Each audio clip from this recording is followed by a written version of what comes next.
Hello everyone, welcome back to my YouTube channel Ditya Tutorials. So ಇವತ್ತಿನ ಈ ವಿಡಿಯೋನಲ್ಲಿ ನಾವು ಇಂಪಾರ್ಟೆಂಟ್ ಫಸ್ಟ್ PUC ನಲ್ಲಿ ಕೇಳುವಂತ 12 ಮಾರ್ಕ್ಸ್ ಇಂಪಾರ್ಟೆಂಟ್ ಜರ್ನಲ್ ಎಂಟ್ರೀಸ್, ಇದು ಬೇಸಿಕ್ಸ್ ಅಂತಾನೆ ಹೇಳ್ಬೋದು. ಸೊ ಜರ್ನಲ್ ಎಂಟ್ರೀಸ್ ನ ಹೇಗೆ ಈಸಿಯಾಗಿ ಕಲಿಬಹುದು ಅಂತ ನೋಡೋಣ. ಸೊ ನಾವು ಫಸ್ಟ್ ಜರ್ನಲ್ ಎಂಟ್ರೀಸ್ ನ ಕಲಿಬೇಕು ಅಂತ ಹೇಳಿದ್ರೆ ಕ್ಲಾಸಿಫಿಕೇಶನ್ ಆಫ್ ಅಕೌಂಟ್ಸ್. ಈಗ ನಿಮಗೆ ಗೊತ್ತು ಸಿಲೆಬಸ್ ಚೇಂಜ್ ಆಗಿರೋದ್ರಿಂದ ನಾವು ಅಮೆರಿಕನ್ ಸಿಸ್ಟಮ್ ಅಂದ್ರೆ ಮಾಡರ್ನ್ ಅಪ್ರೋಚ್ ಅಲ್ಲಿ ನಾವು ಜರ್ನಲ್ ಎಂಟ್ರೀಸ್ ಅನ್ನ ಹಾಕ್ತಾ ಹೋಗ್ತೀವಿ. ಸೊ ಆ ಮಾಡರ್ನ್ ಅಪ್ರೋಚ್ ಅಲ್ಲಿ ನಾವು ಯಾವ ತರ ಟೈಪ್ಸ್ ಆಫ್ ಅಕೌಂಟ್ಸ್ ಬರುತ್ತೆ, ಮತ್ತೆ ಹೇಗೆಲ್ಲ ನಾವು ಅದರಲ್ಲಿ ಕ್ಲಾಸಿಫೈ ಮಾಡಿದೀವಿ, ಹೇಗೆ ನಾವು ಜರ್ನಲ್ ಎಂಟ್ರೀಸ್ ನಲ್ಲಿ ನಾವು ಪೋಸ್ಟ್ ಮಾಡ್ತೀವಿ ಅಂತ ಇವತ್ತಿನ ವಿಡಿಯೋನಲ್ಲಿ ನೋಡೋಣ. ಸೊ ಯಾರೆಲ್ಲ ಇನ್ನೂ ಸಬ್ಸ್ಕ್ರೈಬ್ ಆಗಿಲ್ಲ, ಸಬ್ಸ್ಕ್ರೈಬ್ ಆಗ್ತಾ ಹೋಗಿ. Classification of accounts under modern system. ನಾನು ಆಗ್ಲೇ ಹೇಳ್ದಂಗೆ ನಾವು ಇವಾಗ ಅಮೆರಿಕನ್ ಸಿಸ್ಟಮ್ ಅಲ್ಲಿ ನಾವು ಅಮೆರಿಕನ್ ಅಪ್ರೋಚ್ ಅಲ್ಲಿ ನಾವು ಈಗ ಜರ್ನಲ್ ಎಂಟ್ರೀಸ್ ಅನ್ನ ಪೋಸ್ಟ್ ಮಾಡ್ತಾ ಹೋಗ್ತೀವಿ. ಮೊದಲೆಲ್ಲ ನಮ್ಗೆ ಏನಾಗಿತ್ತು, ಇಂಡಿಯನ್ ಅಪ್ರೋಚ್ ಅಲ್ಲಿ ಇತ್ತು, ಇಂಡಿಯನ್ ಸಿಸ್ಟಮ್ ಅಲ್ಲಿ ಅಂದ್ರೆ ಟ್ರೆಡಿಷನಲ್ ಅಪ್ರೋಚ್ ಅಂತ ಹೇಳ್ತಾರೆ. ಸೊ ಅಲ್ಲಿ ನೀವು ಕೇಳಿರ್ಬೋದು, ಅಲ್ಲಿ ನಾವು 3 ಟೈಪ್ಸ್ ಆಫ್ ಅಕೌಂಟ್ಸ್ ನ ನೋಡ್ತಿದ್ವಿ: ರಿಯಲ್ ಅಕೌಂಟ್, ನಾಮಿನಲ್ ಅಕೌಂಟ್ ಮತ್ತೆ personal account. So personal account rule ಏನ್ ಹೇಳುತ್ತೆ, debit the receiver, credit the giver. Real account ಹೇಳುತ್ತೆ what comes in and what goes out ಅಂತ. ಅಂಡ್ ನಾಮಿನಲ್ ಅಕೌಂಟ್ ಹೇಳ್ತಾ ಹೋಗುತ್ತೆ all expenses and losses and all incomes and gains ಅಂತ. ಆದ್ರೆ ಈ American system ಅಲ್ಲಿ ಮಾಡರ್ನ್ ಅಪ್ರೋಚ್ ಅಲ್ಲಿ ನಾವು 5 ಅಕೌಂಟ್ಸ್ ಅನ್ನ ನೋಡ್ತಾ ಹೋಗ್ತೀವಿ. The first one is asset account, liabilities account, capital account, income account and expense account. So ನಿಮ್ಗೆ ಇದಕ್ಕಿಂತ ಮುಂಚೆ ನಿಮ್ಗೆಲ್ಲರಿಗೂ ಈಗ ಆಲ್ರೆಡಿ ಗೊತ್ತಿರುತ್ತೆ, ಈ ಕ್ಲಾಸಿಫಿಕೇಶನ್ ಆಫ್ ಅಕೌಂಟ್ಸ್ ಅಂದ್ರೆ ಒಂದಿಷ್ಟು ಐಟಮ್ಸ್ ನ ಕೊಟ್ಬಿಟ್ಟು classify the following items into the respective accounts ಅಂತ ಹೇಳಿ 6 ಮಾರ್ಕ್ಸ್ ಗೆ ಕೇಳ್ತಾ ಹೋಗ್ತಾನೆ. ಸೊ ಅದು ಕೂಡ ಇಂಪಾರ್ಟೆಂಟ್. ನೀವು ಇದೊಂದು ಕಾನ್ಸೆಪ್ಟ್ ಕಳ್ತ್ರೆ 6+12, ಸೊ ನಿಮ್ಗೆ ಇಲ್ಲಿ ಹತ್ತತ್ರ 18 ಮಾರ್ಕ್ಸ್ ಗೆ ನಿಮ್ಗೆ ಇಲ್ಲಿ ಸ್ಕೋರ್ ಅನ್ನ ಮಾಡ್ತಾ ಹೋಗ್ಬೋದು. Asset account, liability account, capital account, income account and expense account. ಹಾಗಾದ್ರೆ ಫಸ್ಟ್ ನಾವಿಲ್ಲಿ ತಿಳ್ಕೊಬೇಕಾಗಿರೋದು ಅಸೆಟ್ ಅಂದ್ರೆ ಏನು, ಲಯಬಿಲಿಟೀಸ್ ಅಂದ್ರೆ ಏನು, ಕ್ಯಾಪಿಟಲ್ ಅಂದ್ರೆ ಏನು, ಇನ್ಕಮ್ ಅಂದ್ರೆ ಏನು, ಎಕ್ಸ್ಪೆನ್ಸ್ ಅಂದ್ರೆ ಏನು ಅಂತ ತಿಳ್ಕೋಬೇಕು. ಸೊ ಫಸ್ಟ್ ಫಾರ್ಮೋಸ್ಟ್ ಥಿಂಗ್ ನಾವಿಲ್ಲಿ ಅಸೆಟ್ ಅಂದ್ರೆ ಏನು ಅಂತ ನೋಡೋಣ. ಅಸೆಟ್ ಅಂದ್ರೆ ವಿಚ್ ಇಸ್ ನಥಿಂಗ್ ಬಟ್ ಆಸ್ತಿಗಳು. ನಿಮ್ ಹತ್ರ ಇರೋ ಆಸ್ತಿಗಳನ್ನೆಲ್ಲ ನಾವೇನಂತ ಹೇಳ್ತೀವಿ, ಅಸೆಟ್ ಅಂತ ಹೇಳ್ತೀವಿ. ಫಾರ್ ಅನ್ ಎಕ್ಸಾಂಪಲ್, ನಿಮ್ ಹತ್ರ ಇರೋ ಕ್ಯಾಶ್, ದುಡ್ಡಾಗಿರ್ಬೋದು, ನಿಮ್ ಹತ್ರ ಆಗಿರೋ ಲ್ಯಾಂಡ್ ಅಂಡ್ ಬಿಲ್ಡಿಂಗ್ ಆಗಿರ್ಬೋದು, ಮಷಿನರೀಸ್ ಆಗಿರ್ಬೋದು, ಕಂಪ್ಯೂಟರ್ ಆಗಿರ್ಬೋದು, ಫರ್ನಿಚರ್ ಆಗಿರ್ಬೋದು. ಸೊ ಇದನ್ನೆಲ್ಲ ನಾವೇನಂತ ಹೇಳ್ತೀವಿ, ಅಸೆಟ್ ಅಂತ ಹೇಳ್ತೀವಿ. ಸೊ ಒಂದು ನೆನ್ಪಿಡ್ಕೊಳ್ಳಿ, asset which is nothing but ಆಸ್ತಿ. ನಮ್ಮ ಹತ್ರ ಇರೋ ಆಸ್ತಿಗಳನ್ನೆಲ್ಲ ನಾವೇನಂತ ಹೇಳ್ತೀವಿ, ಅಸೆಟ್ ಅಂತ ಹೇಳ್ತೀವಿ. ಸೊ ಈಗ ಎಕ್ಸಾಂಪಲ್ ನಿಮ್ಗೆ ಹೇಗೆ ಕೇಳ್ತಾನೆ 6 ಮಾರ್ಕ್ಸ್ಗೆ ಅಂತ ಹೇಳಿದ್ರೆ, ಅಸೆಟ್ ಅಕೌಂಟ್ ಅಂತ ಹೇಳಿ ಬ್ಯಾಂಕ್ ಅಕೌಂಟ್ ಅಂತ ಹೇಳ್ತಾನೆ. ಸೊ ಬ್ಯಾಂಕ್ ಅನ್ನು ಕೂಡ ನಮ್ಗೆ ಅದೇನಾಗಿರುತ್ತೆ, ಅಲ್ಲಿ ಅಸೆಟ್ ಆಗಿರುತ್ತೆ, ಆಸ್ತಿ ಆಗಿರುತ್ತೆ, ಬ್ಯಾಂಕ್ ಬ್ಯಾಲೆನ್ಸ್ ಆಗಿರುತ್ತೆ. ಇನ್ವೆಸ್ಟ್ಮೆಂಟ್, ನೀವೆಲ್ಲೋ ಒಂದ್ ಕಡೆ ಇನ್ವೆಸ್ಟ್ಮೆಂಟ್ ಮಾಡ್ತಾ ಇದ್ದೀರಾ ಅಂದ್ರೂ ಕೂಡ ಅದೇನಾಗಿರುತ್ತೆ, ನಮ್ಗೆ ಸಿಗೋ ಅಂತ ಅಸೆಟ್. ಸೊ ಅಸೆಟ್ ಅಂದ್ರೆ ಆಸ್ತಿ. Then liabilities. Liabilities which is nothing but responsibility. ಅಂದ್ರೆ ನಮ್ಗೆ ಯಾರಿಗೋ ಒಬ್ರಿಗೆ ದುಡ್ಡು ಕೊಡಬೇಕು, ಜವಾಬ್ದಾರಿನ ನಾವೇನಂತ ಹೇಳ್ತೀವಿ, ಲಯಬಿಲಿಟೀಸ್ ಅಂತ ಹೇಳ್ತೀವಿ. ಈಗ ನೀವು ಯಾರ ಹತ್ರನೋ ಏನೋ ಒಂದು ಪರ್ಚೇಸ್ ಮಾಡ್ತೀರಾ, ಫಾರ್ ಎಕ್ಸಾಂಪಲ್ ಒಂದು ಲ್ಯಾಂಡ್ ಅಥವಾ ಬಿಲ್ಡಿಂಗ್ ಏನೋ ಒಂದು ಪರ್ಚೇಸ್ ಮಾಡ್ತೀರಾ, ನೀವು ಅವ್ರಿಗೆ ಇನ್ನೂ ದುಡ್ಡು ಕೊಟ್ಟಿರಲ್ಲ, ದುಡ್ಡನ್ನ ಕೊಡಬೇಕು, ಅದನ್ನ ನಾವೇನಂತ ಹೇಳ್ತೀವಿ, ಲಯಬಿಲಿಟೀಸ್. ನಮ್ಗೆ ಇರುವ ಲಯಬಿಲಿಟಿ ಅಂದ್ರೆ ನಮಗೆ ಇರುವ ಜವಾಬ್ದಾರಿಯನ್ನ ನಾವೇನಂತ ಹೇಳ್ತೀವಿ, ಲಯಬಿಲಿಟೀಸ್ ಅಂತ ಹೇಳ್ತೀವಿ.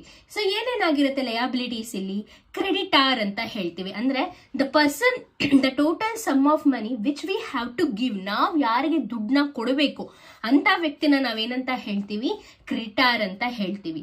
ನಮಗ್ ಯಾರು ದುಡ್ಡು ಕೊಡಬೇಕು ಅಂತ ವ್ಯಕ್ತಿನ ನಾವೇನಂತ ಹೇಳ್ತೀವಿ, ಡೆಟಾರ್ ಅಂತ ಹೇಳ್ತೀವಿ. ನೆನ್ಪಿಟ್ಕೊಳ್ಳಿ, ಡೆಟಾರ್ ಯಾವತ್ತು ಅಸೆಟ್ ಆಗಿರುತ್ತೆ. Debtor is the person who has to give money to us. ನಮಗೆ ಮನಿನ ಕೊಡಬೇಕಿರೋನು ಡೆಟಾರ್.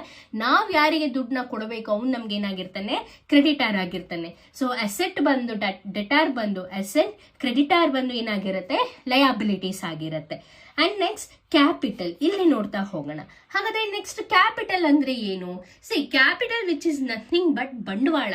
ನಮ್ಮ ಬಂಡವಾಳನ ಏನಂತ ಹೇಳ್ತೀವಿ ಇಲ್ಲಿ, ಕ್ಯಾಪಿಟಲ್ ಅಂತ ಹೇಳ್ತೀವಿ. ಈಗ ನೀವು ಒಂದು ಬಿಸ್ನೆಸ್ ನ ಶುರು ಮಾಡ್ತಿದ್ದೀರಾ.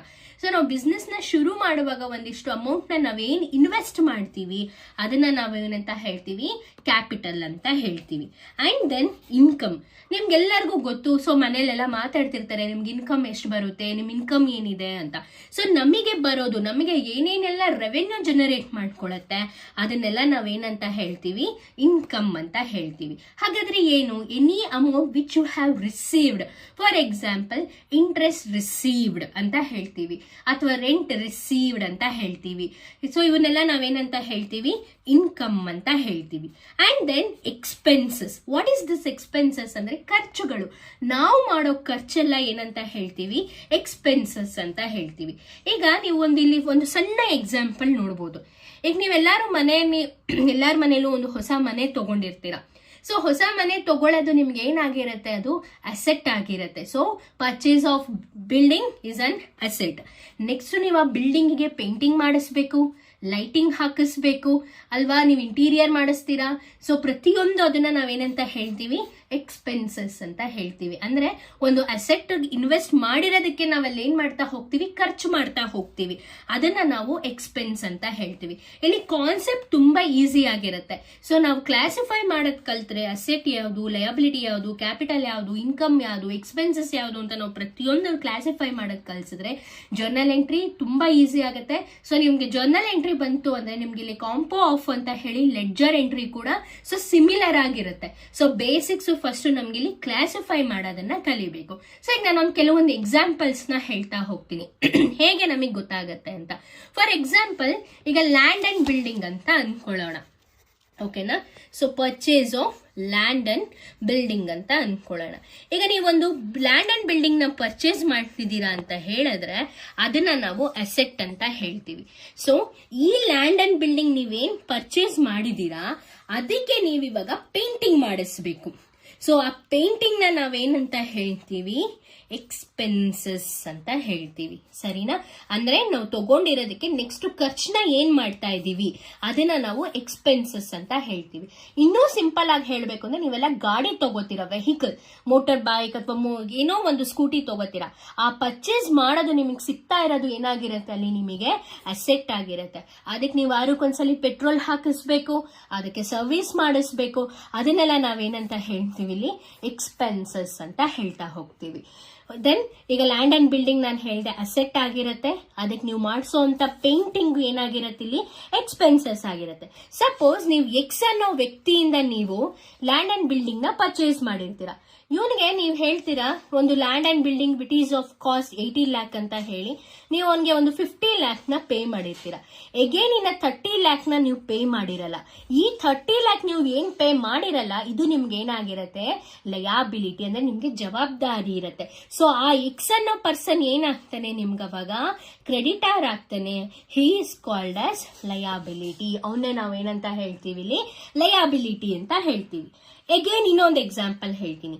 ಇದೇ ಲ್ಯಾಂಡ್ ಅಂಡ್ ಬಿಲ್ಡಿಂಗ್ ನ ನೀವು ಯಾರಿಗಾದ್ರೂ ರೆಂಟ್ ಕೊಡ್ತೀರಾ, ಅವ್ರ ಹತ್ರ ನೀವು ಎವ್ರಿ ಮಂತ್ ರೆಂಟ್ ನ ಇಸ್ಕೋತೀರಾ ಅಲ್ವಾ. ಸೊ ಆ ರೆಂಟ್ ಅನ್ನ ನೀವು ಇಸ್ಕೊಳ್ಳೋದೇನಾಗಿರುತ್ತೆ, ನಿಮಗೆ ಇನ್ಕಮ್ ಆಗಿರುತ್ತೆ. ಅರ್ಥ ಆಯ್ತಲ್ವಾ?